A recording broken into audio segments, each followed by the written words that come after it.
Hello, this is Lori.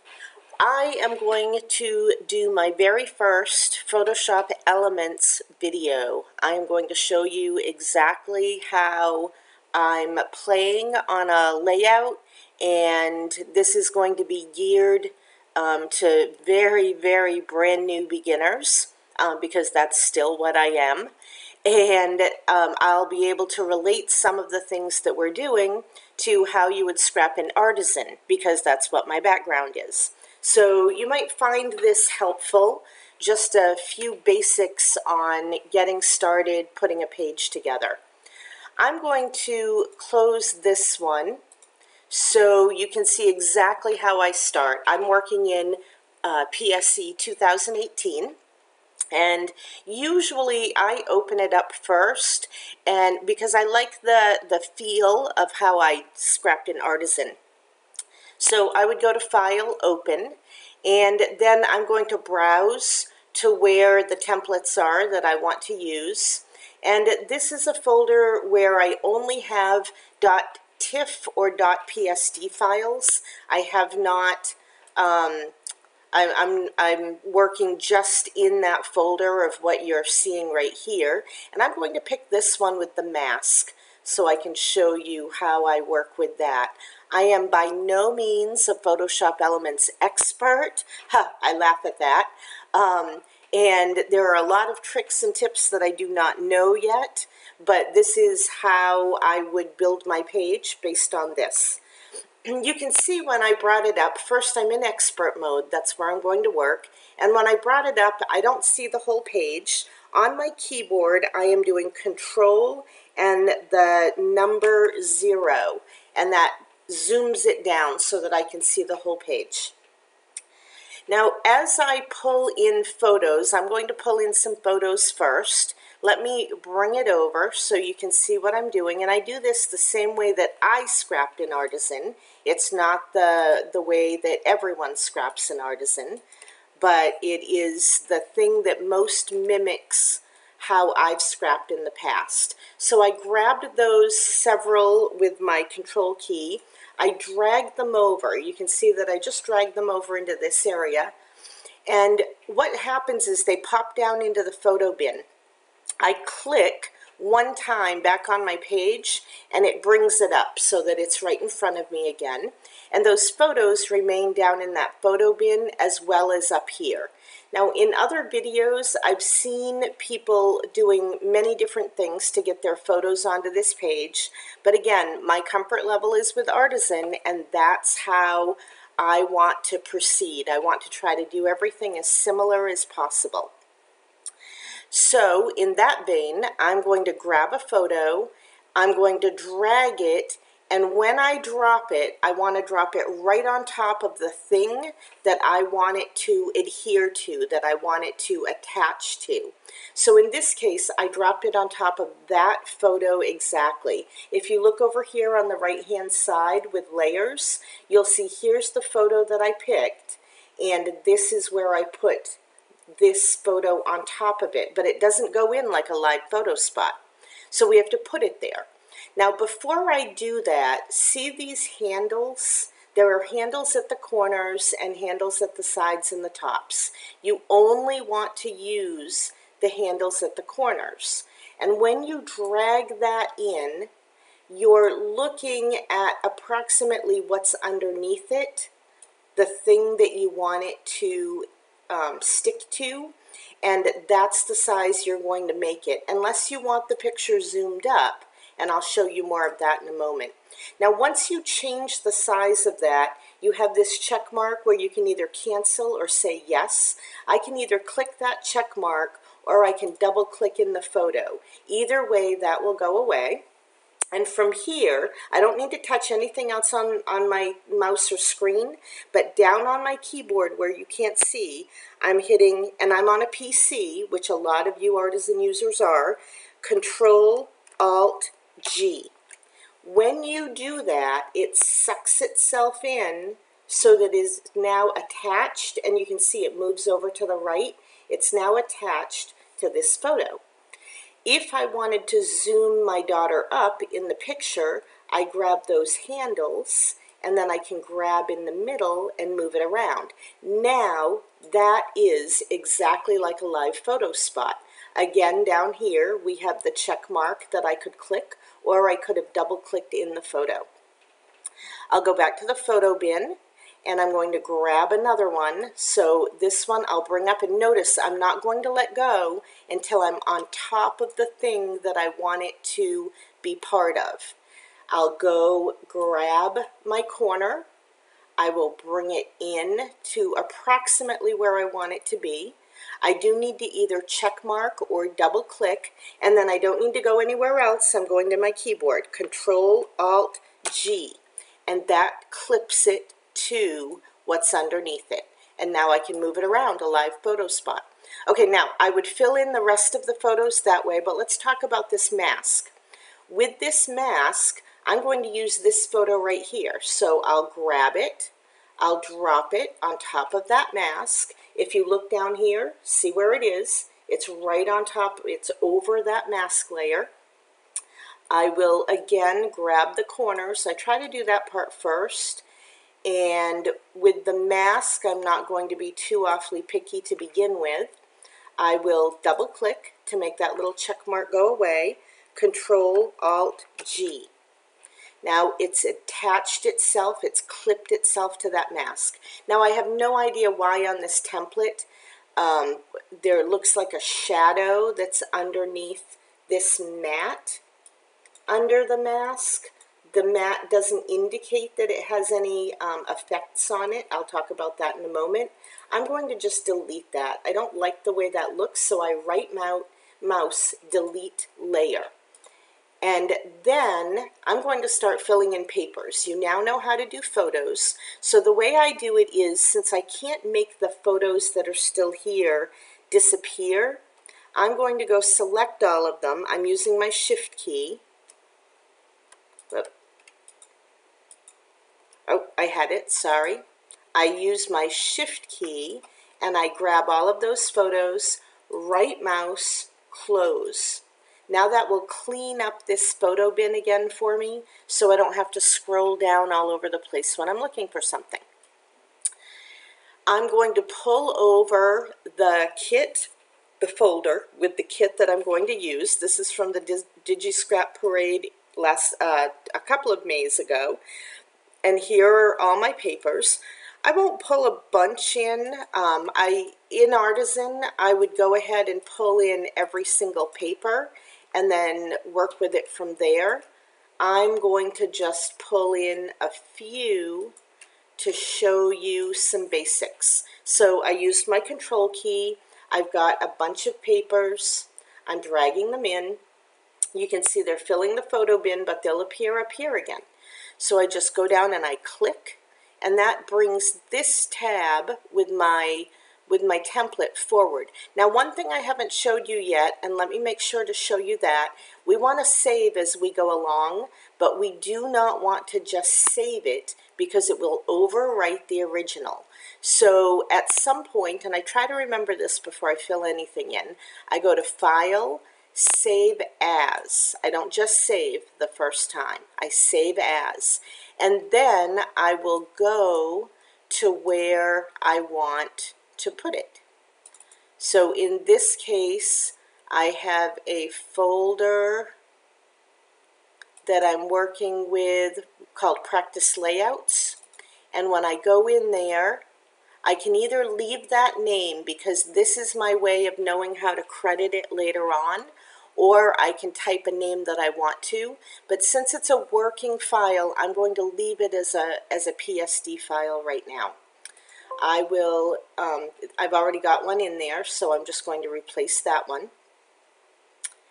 And then, as soon as it finishes, I will keep going and show you exactly what else. Okay, so papers. Let's start with this background right here. So unlike Artisan, I can't just grab that background necessarily, but I can scroll down and see where it is. And this, of course, if I'm putting a paper on top of this, if I want to clip it to it, I just have to move the paper right over that. I will grab this green one and I will make sure that I drop it somewhere right on top of that background. Now in this case, look over here, in this case, I could just leave it be. We could consider that the new background, but in the spirit of clipping, we're going to do Control, Alt, and G, and you can see that that clips it together. Now, if I wanted to commit that, if I wanted it to stay there and always be there, I could right mouse and merge layers, and now it would put them together. But so far, I'm not doing any merging unless I need to save this .psd file or a .tiff file to keep working with it later, because if you don't merge, this makes a really, really large file. It's the size is big. So let's do another paper. So let's see, we will take this design. Now this design, if you look at it over here, is kind of cut, it's all together, so it will be one piece of paper that fills that. Drag the paper, drop it right on top of that, and of course this is huge, it fills the whole screen. But we know that what we're trying to fill is down there, you can see it. If I make this too small, you can see it peek out. I will take that, Control, Alt, G, and then now it is clipped. Now this template, you can see that there are some shadows here. So let's look at the shadows. These effects, that is what where the shadow is. These are styles that are applied. And in this case, if I double click that, I can see that there's a drop shadow. This is the size of it with the lighting angle. And maybe I don't want the light coming straight down from the top. I could change that, and you can see how it is now pushed over to the side, a little bit more typical, kind of the way we would be used to seeing a custom heavy shadow. I can also change anything about it that I want right here. And then when I'm ready, I can say OK. You can see that those same shadows are applied in other places. So I could do, I have to be over here in the middle, right mouse, copy that layer style, that's the layer style. And now I could go to these other pieces, and I'm going to use my control button, control button on the keyboard. I'm going through the shapes that I'm likely to keep. I'll right mouse and say paste layer style. And all of those changed over to match this one. As long as I hit all of them that I want to keep, I'm good. I didn't hit this one right here. I will, and there's another one there. I will right mouse and I will paste again, and that layer style goes right there. A couple of other quick things, because I'm not going to fill in all of these papers. It all works the exact same way, but I'll go back over to my photo bin. I'll do one more paper just so you can see again. Let's take this one and drag it right on top of that element. Maybe I don't want to replace that element with something in my kit. I want to just do it right there on that element. So here's my resize, and I can, if I want that design to be bigger, I don't resize it as small. I take it, Control, Alt, G, and now it's clipped exactly where I want it to be. Okay, let's work with the journaling a little bit, because this is really cool. I want to see this a little bit closer up. I want to zoom in. If I go to this magnifying glass, this zoom tool, I can do this, and it'll pop up to just that area. But then I need to remember, because if I click, I've still got that magnifying glass. I want to go back over to this little double arrow. And if you hover over something, it will show you what the shortcut letter is. So I could go between V and Z to bring those up so that I don't have to go over to this left-hand side. In this text, let's start up here, this little one. In this text, if I want to do something with it, I double click. Once I double click it, I can type in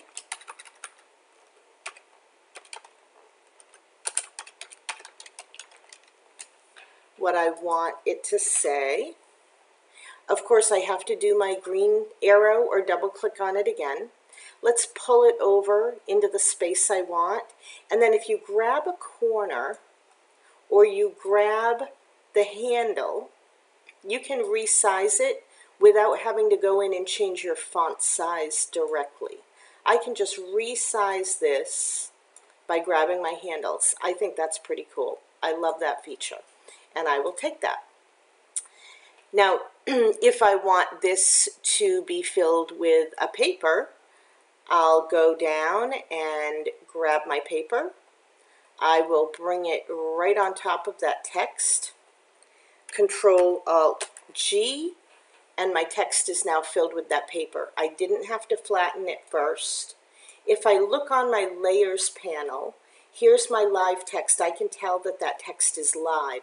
I can just double click in it like I did and type, and it's still live, but I could change it now. So let's double click. I can do it from over here too, sorry. And I can take that and change. And now I've still got my workable live text, even though it's filled with paper. I do really like that feature. In order to get this back down to the size that I can see everything, let's do Control-0 again on the keyboard. Let's not forget to save every once in a while. So I can either hit my Control-S or I can do File Save. You can see Control-S is my file save. So either way, and once you've done your save as to begin with, that save is so much quicker and so much easier. Now we're going to bring in a few elements. Again, once this is saved, once I go to my photo bin, now my papers are at the top. They're taking up space. I'll select those, right mouse, close, get those out of the way.